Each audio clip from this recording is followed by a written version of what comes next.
Over the past number of weeks, Canadian security agencies have been actively pursuing credible allegations of a potential link between agents of the government of India and the killing of a Canadian citizen, Hardeep Singh Nijjar. 9/11 को हालिया इंसानी तारीख का सबसे बड़ा वाकया करार दिया जाता है, क्योंकि उस रोज हजारों बेगुनाह बेचारे जो इंसान थे वो एक बदकिस्मत दहशतगर्दी के वाकये में मारे गए थे। अब ये अलग बात है कि इसके साथ बहुत सारे लोग कंस्पिरेसी थ्योरीज को भी जोड़ रहे होते हैं कि ये इनसाइडर जॉब थी, अंदर से करवाया गया वगैरह वगैरह, व्हाट एवर इट इज़। लेकिन ये बात तो सारे मानते हैं ना कि ये एक बहुत बड़ा वाकया था और इसने दुनिया बदल दी थी। एक दुनिया वो है जो कि 9/11 से पहले की दुनिया है, वो रिलेटिवली ज़्यादा शांत किस्म की और ज़्यादा काम और कंपोज किस्म की दुनिया, और एक 9/11 के बाद की दुनिया जो जंगों की दुनिया है, जो कि वायलेंस की दुनिया है, जो कि अफरा तफरी केओस की दुनिया है, जिसमें 40 लाख से ज़्यादा लोग 20 साल में मारे गए। तो दूसरी दुनिया वो है। तो 9/11 एक बड़ा वाकया था। आज इंडिया के अंदर 9/11 हुआ है डिप्लोमेटिक लेवल पे।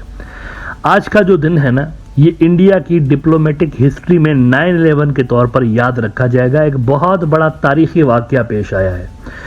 हुआ कुछ यूं है कि आपको याद होगा कुछ अरसा पहले बैक टू बैक खालिस्तान के जो सपोर्टर्स हैं उनकी डेथ हो रही थी।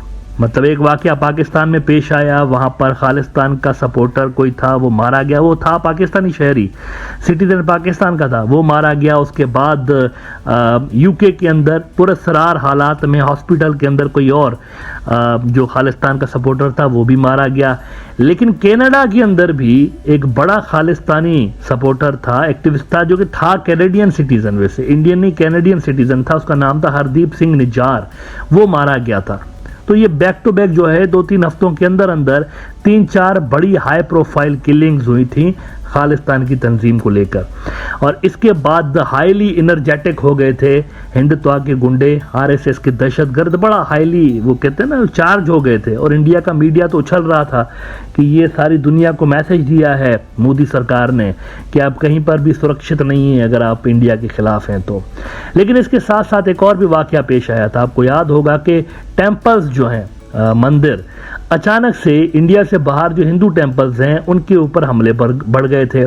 और इसकी भी जो इल्ज़ामात थे इसके वो भी खालिस्तानियों पे लगाए जा रहे थे। ऐसा ही एक बड़ा वाकया ब्रिस्बेन में पेश आया था ऑस्ट्रेलिया के अंदर।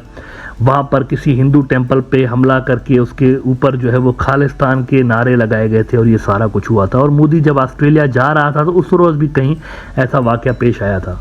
अब हुआ यह है कि आज के दिन 2 बड़े इवेंट हुए हैं। एक तो ऑस्ट्रेलियंस ने कहा कि वो जो वाकया पेश आया था ना टेम्पल पे हमले का, वो इनसाइडर जॉब थी, खुद ही करवाया गया था, खालिस्तानी इसमें मुलविस नहीं है, ये खुद ही करवाया गया था। और दूसरा बहुत बड़ा वाकया ये पेश आया कि कनाडा के प्राइम मिनिस्टर ने अपनी पार्लियामेंट में खड़े होकर कहा है कि हरदीप सिंह निज्जार जो के कैनेडियन सिटीजन था उसको मरवाने में इंडिया मुलविस है। Would you believe that?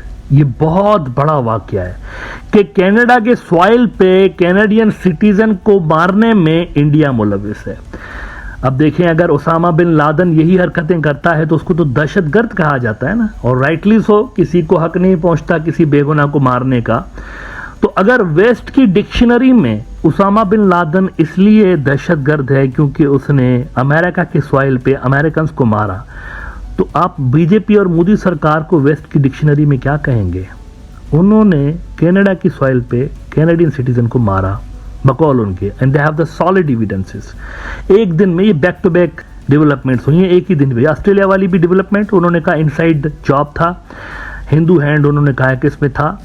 और दूसरा कनाडा के अंदर, ये टाइमिंग इंपॉर्टेंट है, देखिए आगे पीछे हो सकता था ये, लेकिन एक ही दिन पे आया है।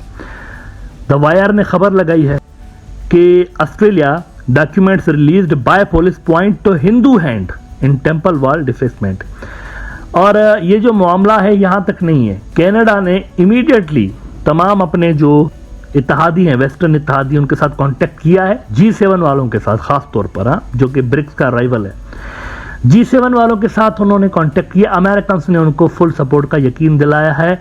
यूके के ऋषि सुनाक से जस्टिन ट्रूडो ने बात की है कि ये देखिए हमारे साथ ये हो रहा है, आप जिस मुल्क को अपना इत्तेहादी बोल रहे हैं वो हमारे मुल्क में आके हमारे ही सिटीजन्स को मार रहे हैं, तो ये सूरत हाल है। हमारे लिए तो नेशनल सिक्योरिटी थ्रेट बन गए ये लोग। बिजनेस रिकॉर्डर ने आज रिपोर्ट किया है कि UK in close touch with Canada over serious allegations against India. Biden भी था उन्होंने भी वो भी इनके साथ टच में है, बाइडेन एडमिनिस्ट्रेशन, यूके वाले भी हैं, सारा का सारा वेस्ट। और वेस्ट की एक खुसूसियत है, वेस्ट वालों के ऊपर जब भी कोई संकट आता है ना तो ये इकट्ठे हो जाते हैं। ये ऐसा नहीं होता, इनमें स्प्लिट इस तरह नहीं होती। नेटो का इत्तेहादी है कनाडा, याद रखिएगा कनाडा नेटो का इत्तेहादी है। नेटो के इत्तेहादी के सरजमीन पे ये वाकया दहशतगर्दी का हुआ है। अब मुझे ये बताएं कि एक तो जब ये आए थे मौसूफ 56 इंच वाले सरकार, तो इनको चाइना वाले टाइज कैसे दिए गए थे? जबरदस्त किस्म के टाइज थे ना, इनके खुद के अल्फाज हैं। आप देखें बीजिंग में खड़े होकर कह रहे थे ना कि हमारा और बीजिंग का जो रिलेशन है वो +1 है, और +1 क्या है ये बहुत सारों को समझने में समय लगेगा। ये किसका डायलॉग था? इतने ही मारा था ना, जबरदस्त टाइज कांग्रेस देकर गई थी इसको। क्या हुआ उनका? दबरदूस जंगी माहौल बॉर्डर्स पे। लेकिन वेस्ट वालों के साथ क्या किया है इसने? यानी अंदाजा लगाया, चाइना तो गया ना हाथ से, वेस्ट भी गया, उनके मुल्क में जाकर उन्हीं के सिटीजन्स को मार रहे हैं, दहशतगर्दी करवा रहे हैं। देखें अमेरिका और चाइना की टाइज कितने खराब हैं, वेस्ट वालों की और अमेरिका की कितने ज्यादा खराब है, बहुत खराब है। क्या दोनों ने इस तरह की हरकत की है एक दूसरे के सॉइल पे जाके? नहीं की। एक रिस्पॉन्सिबिलिटी भी चीज होती है, डिप्लोमेसी भी कोई चीज होती है। आपके 1000 तरह के डिसएग्रीमेंट्स होते हैं, लेकिन इसका मतलब ये नहीं होता कि आप बिना वॉर के, एक होता है ना जंग होती है तो अलग बात है, लेकिन जंग नहीं होती ना तो फिर आप इस तरह कानून को हाथ में नहीं लेते, डिप्लोमेटिक मुद्दों पे आप जंगी हरकतें नहीं करते। अलबत्ता इंडिया के अंदर चूंकि फॉरेन पॉलिसी डोमेस्टिक पॉलिटिक्स से जुड़ गई है, तो मोदी सरकार ने भी इस वाकये पे, खालिस्तान के वाकये पे वोट चमकाने के लिए ये सारा ड्रामा किया, और ये उनके अब गले में पड़ गया है।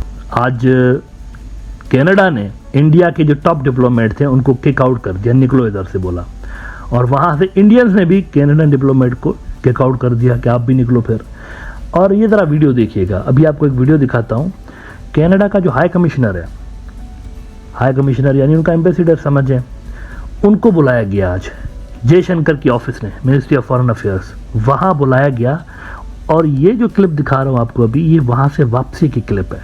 जरा चेहरे पे एंगर देखिए, गुस्सा देखिए, ये बाहर निकल रहे हैं वहां से। आप इमेजिन कर सकते हैं कि अंदर किस तरह की मीटिंग हुई होगी, इंतहाई तल्ख, इंतहाई गुस्से वाली मीटिंग। और इनके चेहरे से जो तासुरात है, नॉर्मली जो वेस्टर्न डिप्लोमेट्स होते हैं ना, इनकी एक चीज बड़ी जबरदस्त होती है, ये फेशियल एक्सप्रेशंस जो है ना, इनके चेहरे के तासुरात, ये हमेशा कूल रखते हैं। इनके चेहरे से पता नहीं चलता कि इनकी क्या बात हुई है या क्या नहीं हुई, लेकिन यहाँ इस वाकये पे ये हुआ है, क्लियरली नजर आ रहा है कि वह एक्सट्रीमली एंग्री। कैनेडियन जो हाई कमिश्नर एक्सट्रीमली एंग्री, जोर से कैमरा मैन के सामने, जो जर्नलिस्ट उनसे पूछ रहा था सवाल, उनके सामने उनके मुंह पे यूं समझे कि दरवाजा बंद किया, बिकॉज नाजायज ही हुई उनके साथ। एक बंदा भी उनका मारा, यानी उनके मुल्क में दहशतगर्दी भी उनके मुल्क में करवाई गई। ये दिस इज टेररिज्म ना, ये प्लेन टेररिज्म है कि आप किसी के मुल्क में जाकर और भाड़े के टट्टू हायर करते हैं और बंदे मरवाते हैं वहां पे, ये टेररिज्म है असल में।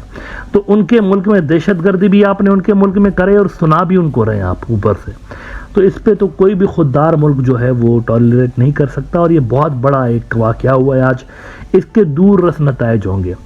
मेरे ख्याल से अब इंडिया की डीप स्टेट के लिए भी बीजेपी और मोदी सरकार लायबिलिटी बन चुके हैं।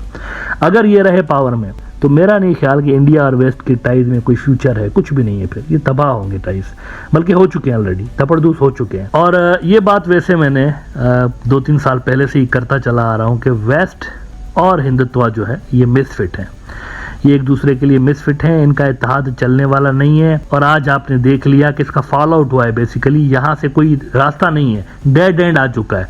वेस्ट और इंडिया के टाइज के अंदर डेड एंड आ चुका है। इंडिया के लिए चाइना के दरवाजे बंद हैं, इंडिया के लिए वेस्ट के दरवाजे भी आज बंद हो चुके हैं।